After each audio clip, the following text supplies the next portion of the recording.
Okay, so I finally watched all 8 episodes of the live-action One Piece, and it feels weird to say that because 8 episodes of One Piece, oh my god, it's like 8 pieces of Pringles, and 8 chapters of One Piece is literally 8 grains of rice. But surprisingly, these 8 episodes felt like 8 pieces of chicken. I was very satisfied and it left me wanting more. So yes, this actually is a good adaptation.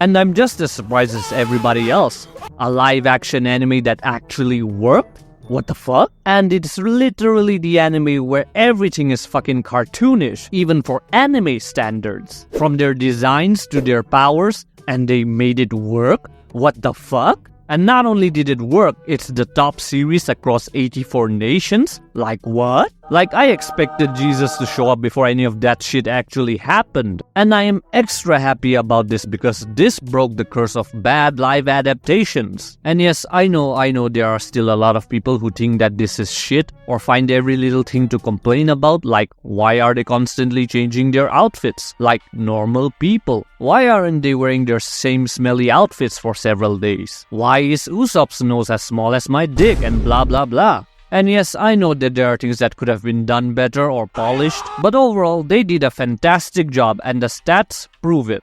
And I'll be honest here, I kind of knew that this would actually work because of all the foreshadowing, like how everyone actually cared about the property and actually loved the story. Like we literally have the writer, Matt Owens, constantly interacting with the One Piece YouTubers. So this wasn't just a nameless cash grab like Dragon Ball Z from Wish, or the Attack on My Childhood, or Cowboy Bebop that literally catfished us into thinking that it was good. Like they actually put in a lot of time, money, and effort into this. Oda himself went to Africa to oversee this production, while putting the manga on hold for months. Which is a big thing because I don't know if you know this, but manga artists have to keep releasing new shit no matter what. Remember the tsunami that killed millions of people in Japan back in 2011? Shonen Jump was like, hey, when's the next chapter coming out? You better not cross your deadline.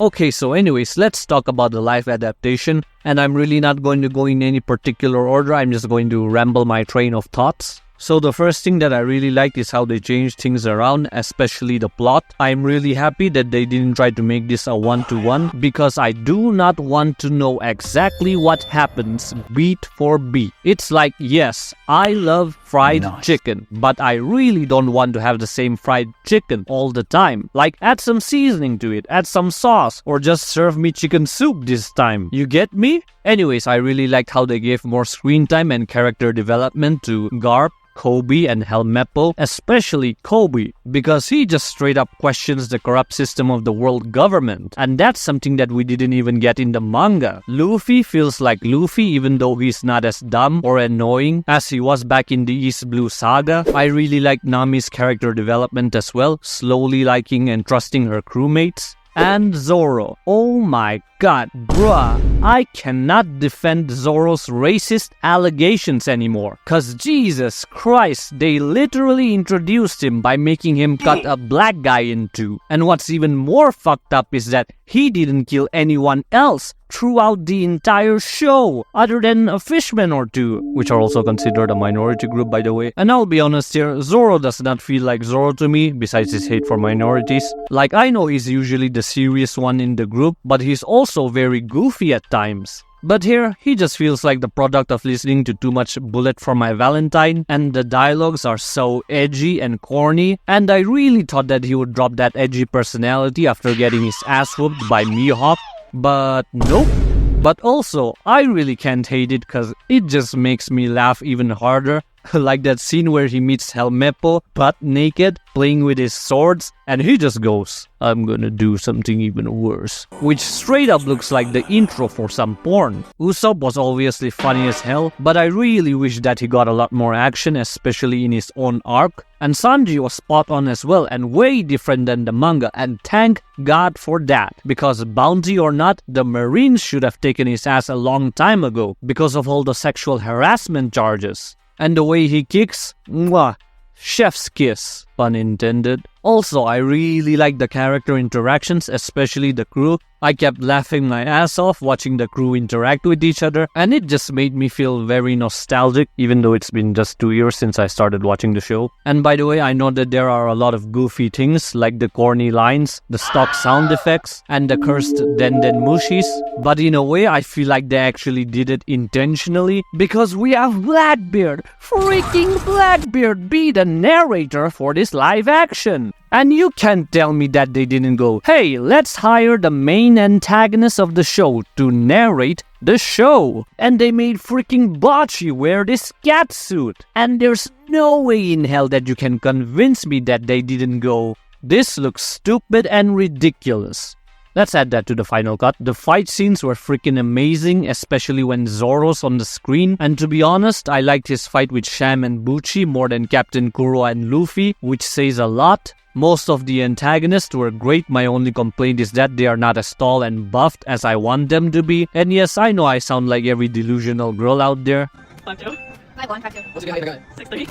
But the thing is, that's just how they're built. And it's so satisfying to see Luffy, who does not look strong, beat their ass. It's like the tale of David versus Goliath. So I really hope they up the scales, at least in terms of height, cause I really don't want to see a 6 foot tall Whitebeard, cause that's probably the length of his dick. The CGI for Luffy's gum power does not look bad at all, except for that one time. And the same goes for Buggy. Oh, and I freaking loved Buggy here. He was menacing as well as hilarious at the same time. The trailer really made me think that he was just going to be edgy like Zoro, but thank God no. And I also really liked how they showed us how to counter Devil Fruit users using that water chamber, which also acts as a great transition to Luffy's backstory. And by the way, talking about his backstory, everyone looks great except for Ben Beckman. Like, wow, they really did him dirty. Like, no offense to the actor, but he looks like he ate all the devil fruits or the calorie no me. And talking about eating devil fruits, I think the scene where Luffy finds the devil fruit is way better than the manga because this actually feels like the fruit is calling him. Come here, boy. Instead of, hey, I ate a devil fruit, which happens to be very important, by the way,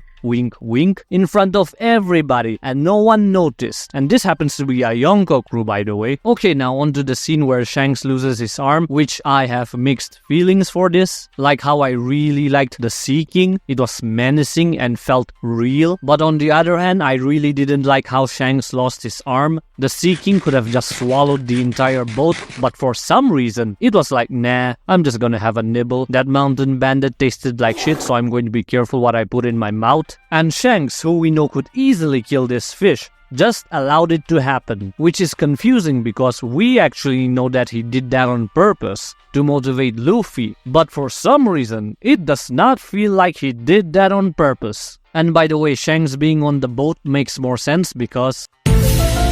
But now that's gonna make people think that he has a devil fruit, which isn't as impressive as... What? He's scared of a Seeking with no devil fruit? How strong is this guy? And also, I really wish they added some effects for that haki. Shanks passing on the hat to Luffy was great. I don't think they could have messed that up. And also, I really did wish they could have added Shanks and Buggy's flashback. But it's fine. The fights are much shorter, which is unfortunate but understandable. Because, hey, we are trying to cover 93 chapters in 8 episodes. Which I still find it nuts that they actually did it. I knew they were going to shorten the fights, cut some scenes, and even remove some characters. But some of the things that they removed I really didn't like, which I'll talk about later. And on the flip side, I am really thankful that they increased the character interactions, especially amongst the crew, because that's literally the backbone of One Piece. I really liked how the villains were handled. Most of them actually put up a fight, which for some reason people didn't like it. Like, yes, we know that he is very strong in the anime, but the thing is, we need stakes and tension, and we can't have that if Luffy beats everyone so easily or on his own. And honestly speaking, technically that was the problem in the manga as well.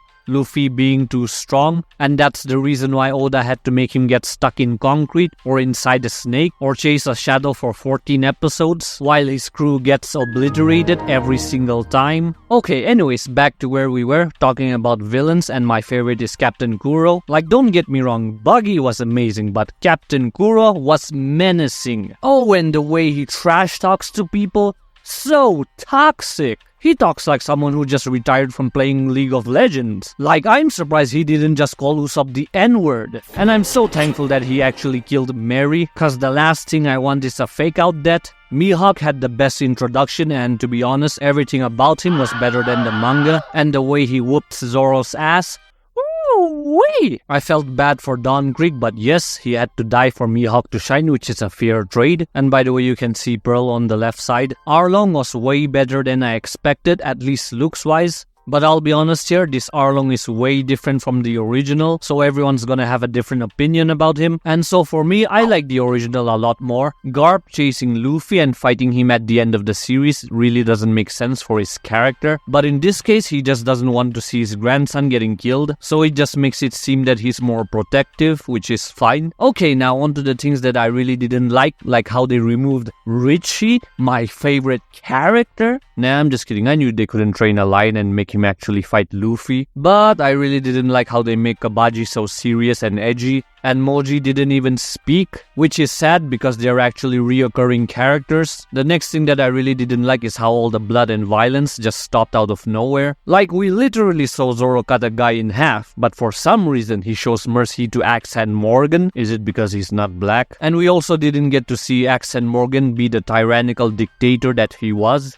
Syrup Village was a bit too long, and the plot armor was working overtime here. Like, Kuro could have easily killed Zoro and Usopp in the basement, as well as Nami, Kaya, and Usopp for a second time. And as long as this arc was, Usopp really didn't do much. He just used his slingshot once, and that's it. And this was supposed to be his arc, so I really wish they added Django here so that he could go up against Usopp. But he did raise up Kaya there, so that's a win. Okay, the next thing that didn't land for me was the whole I'm starving thing. I'm talking about Jin here as well as child Sanji. Like, I'll be honest here, they do not look like they are starving. Especially Sanji. Like, he was stranded on an island for over 2 months without food and water. But hey, he just looks fine to me. Just a bit dirty. And in fact, I would say that he looks like he gained some extra pounds. And I'm not saying that they should have actually made him starve or bring a malnourished kid, but they should have done at least something. And him joining the crew felt a bit weird and forced, and it could have been done way better if they just made him watch Zoro fight Mihawk like in the original. And that way he could have some internal dialogues about chasing his own dreams, because hey, even they have crazy wild dreams. But the difference is, they are willing to die chasing them. And I'm really sad they removed Hachi, even though I understand why. So I'm really wondering how they're going to change things around, especially when we reach Sabaody Archipelago, because he really plays an important part. And yes, I know, I'm looking too far ahead into the future, but seeing how successful the first season is, I wouldn't say it's impossible. So, those are my thoughts for the live-action One Piece. Is it the best live-action anime out there?